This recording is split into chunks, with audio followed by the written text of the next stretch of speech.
When the Boston Celtics lost Jayson Tatum to a torn Achilles in the 2024-2025 playoffs, most people assumed the next season was basically over. Tatum wasn't just their best player, he was their entire offensive engine. Now, an Achilles injury usually means 8 to 12 months out, so it was pretty clear he wouldn't be available for the 2025-2026 season. So Tatum hobbling back to the locker room, obviously couldn't put any weight at all on the right foot.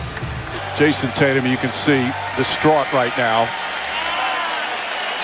As soon as we get an update, we'll pass it along.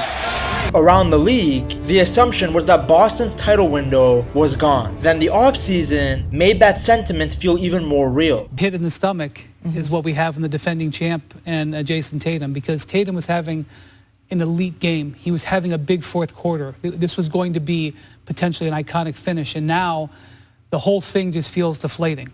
The concern that you have, obviously, is whether this is potentially a long-term thing for Tatum, and so you're thinking about that as much as you are thinking about this series. So Brad Stevens broke up major parts of the championship core. Jrue Holiday was traded, Kristaps Porzingis was moved, Al Horford and Luke Kornet left in free agency. The Celtics brought in Simons and picked up draft assets, but the message seemed obvious. This was going to be a reset year. It was all about financial flexibility, getting relief with the salary cap, and surviving until Tatum came back. Vegas had set their win total at 41.5. Some analysts even predicted a losing season, and many even thought that Boston might pivot into a tank by mid-season. Instead though, the Celtics have been one of the best teams in the NBA. They're second in the East, leading the Atlantic Division, and they've done it without their franchise player all year. No Tatum, no Holiday, no Porzingis, no Al Horford. What was supposed to be a gap year turned into a season where the Celtics are really making a statement.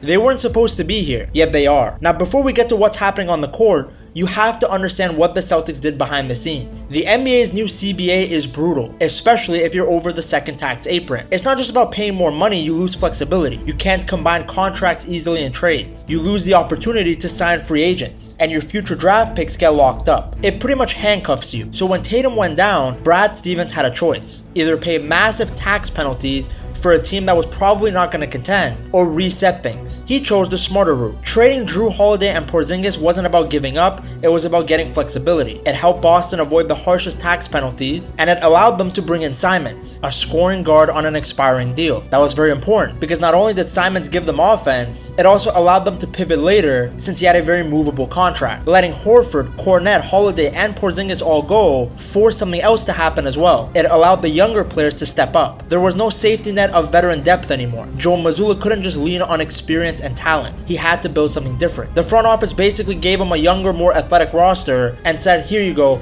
build a new identity, but stay competitive. Have the team be ready for when Tatum comes back. And that alignment, which was smart financial decisions, plus really good player development, is one of the biggest reasons that the Celtics haven't fallen apart. Now, the other reason that Boston haven't fallen off is because of Jaylen Brown. Wrapped up by Smith, and the basket's good.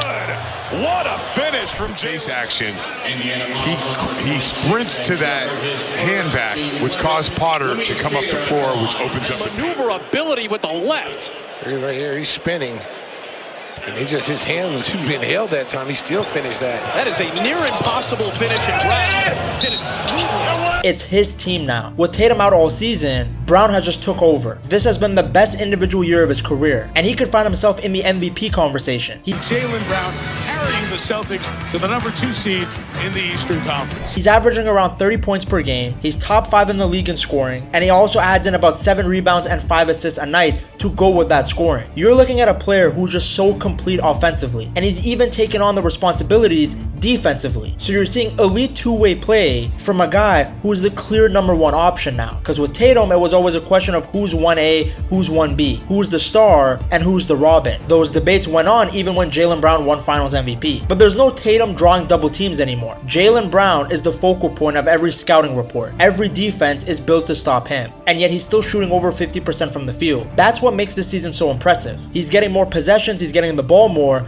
but his efficiency hasn't dropped. He's reading defenses better, he's passing out of traps, and he's really trusting his teammates when the defense collapses. And that playmaking jump might be the biggest growth in his game. Defensively, nothing has changed. He's still an elite on-ball defender. He's strong, he's physical, he's quick. When he's the primary defender, opponents are shooting just under 40%. So this isn't just a good year from Jaylen Brown, it's the best year of his career, and he's provided exactly what the Celtics needed. Now Brown may be the star, but Boston's backcourt is what really makes everything flow. After Jrue Holiday was traded, Payton Pritchard stepped up into the starting point guard role, and he's been excellent.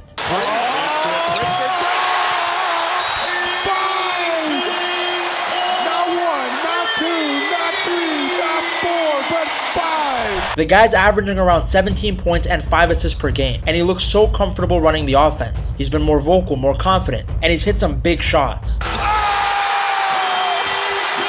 Pritchard magic!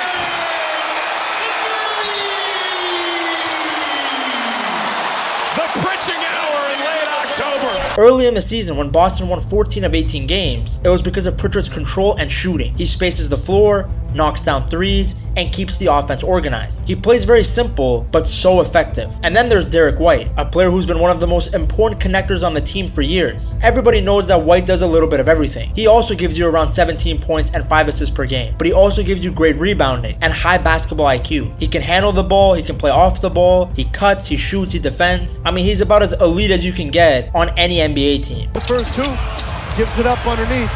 Somehow Derrick White continues to make headlines. But what really separates Derrick White from all the other guards is that he's also great at defending. Even though he's a guard, his rim protection is ridiculous. He averages around 1.5 blocks and over a steal per game. That allows Boston to switch more aggressively and play different defensive coverages because White can contest bigger players at the rim. He's also just so smart. He never takes a bad shot, he never forces things, he always makes the extra pass. He keeps things organized. So yes, Jaylen Brown may be carrying the scoring load, but White and Pritchard are the engines that keep this system running. And together, they have turned what should have been a rebuilding year into one of the best seasons in the East. Now coming into the season, everybody thought the front court would be Boston's biggest weakness. I mean, Pingus was gone, Horford was gone, Kornet was gone. On paper, it looked like a disaster. Instead, Keita has been a huge reason this team hasn't slipped. He's been the starting center and has been solid all year. Around 10 points, 8 rebounds, and over a block per game in about 25 minutes a night. But the numbers don't even tell the full story with this guy. Keita brings physicality. I mean, this guy rebounds hard. He protects the rim. He runs the floor. He gives the team a lob threat and vertical spacing that is just so vital in today's NBA. His offensive rebounding has been really important. When the Celtics go cold from 3, which happens a lot, especially to a team that shoots a lot, Keita creates a lot of second chances. He does things that really change the momentum of a game. For a guy who was never expected to anchor a playoff level defense, he's done exactly that. And that internal growth is one of the biggest reasons why Boston remain near the top of the East. Now another big shift this year is that the bench isn't full of veterans anymore. Joe Mazzulla has leaned heavily onto the younger athletic wings. Guys like Jordan Walsh,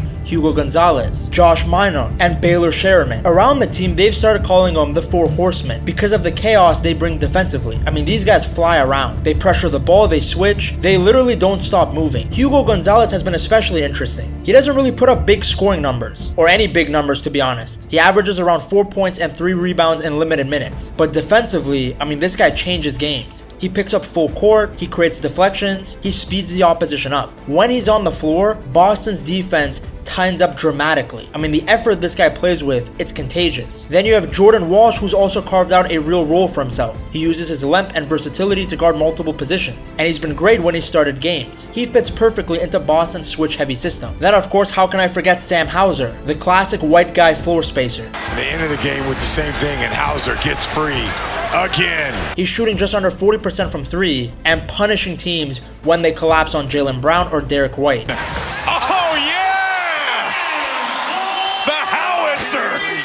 Out of the timeout, gets the pin down, just shoots it, starts running back. He knows. Oh, yeah. He knows.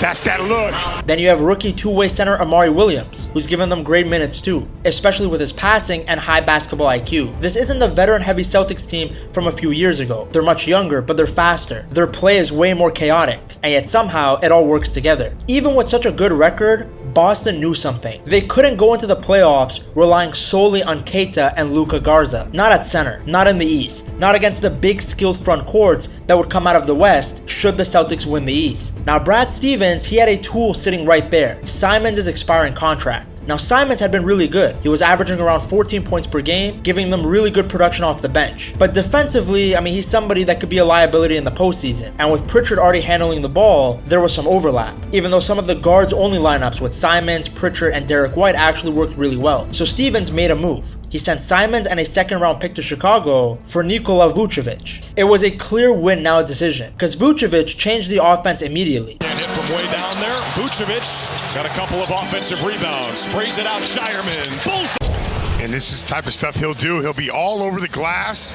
And watch the vision. Look at the eyeballs.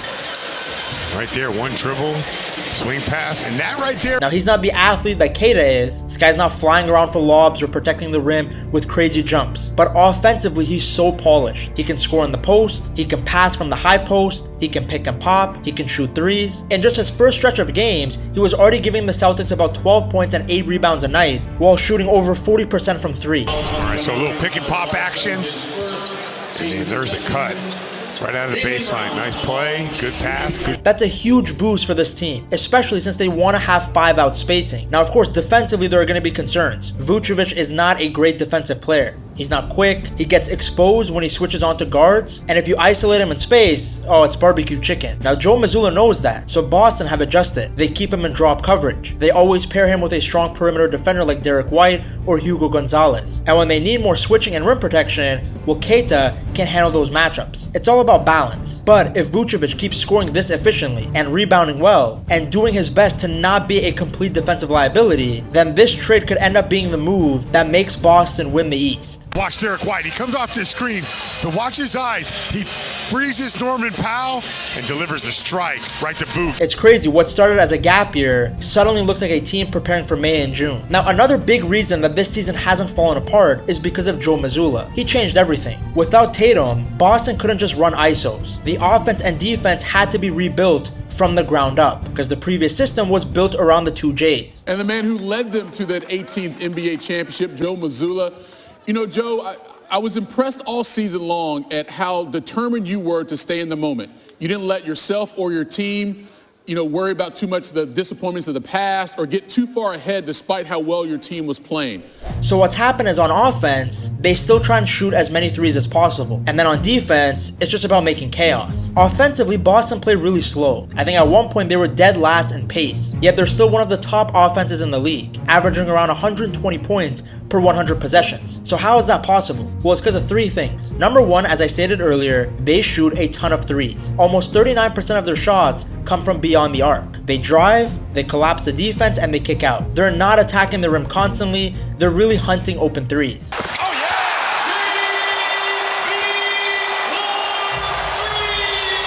Then the second thing is they protect the ball. With guys like Pritchard and Derrick White, they almost never turn it over. They're top 2 in the league in lowest turnover percentage. So that means more shots and more opportunities to score. Fewer empty possessions. The complete opposite of a possession with Cam Thomas running the offense. Then the third thing is they've accepted variance. They know that some nights their threes won't fall, but they're making the bet that over time, the math works in their favor. They don't get to the free throw line much, they're near the bottom of the league in free throw rate, and without a player like Tatum drawing contact, that part of their game has dropped off. So instead of chasing fouls, they try and move the ball a lot. Multiple players touch it. You got guys like Brown driving, then you have Derrick White reading the floor, Pritchard spacing, Hauser ready for open threes. It's very much system basketball as opposed to the more ISO heavy offense that they were running with Tatum and Brown. Yes, even with Tatum and Brown, they tried to move the ball a lot, but usually most possessions had either one of those 2 guys running the offense or sometimes Derrick White. Now way more players touch it. Then on defense, that's where you see a really big shift. In past seasons, Boston switched everything and they trusted their defenders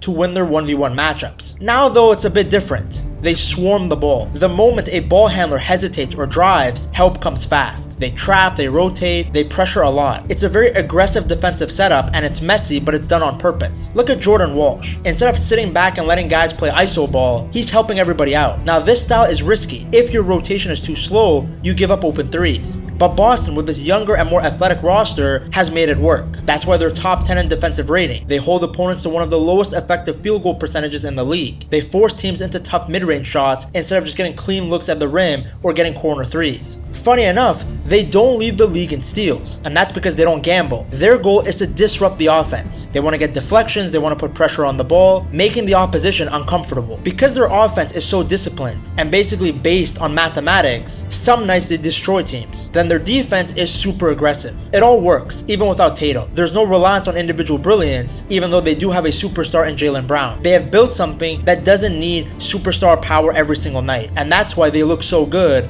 in what should have been a gap year. If you enjoyed this video, I'm sure you will love this one too. Check it out right here.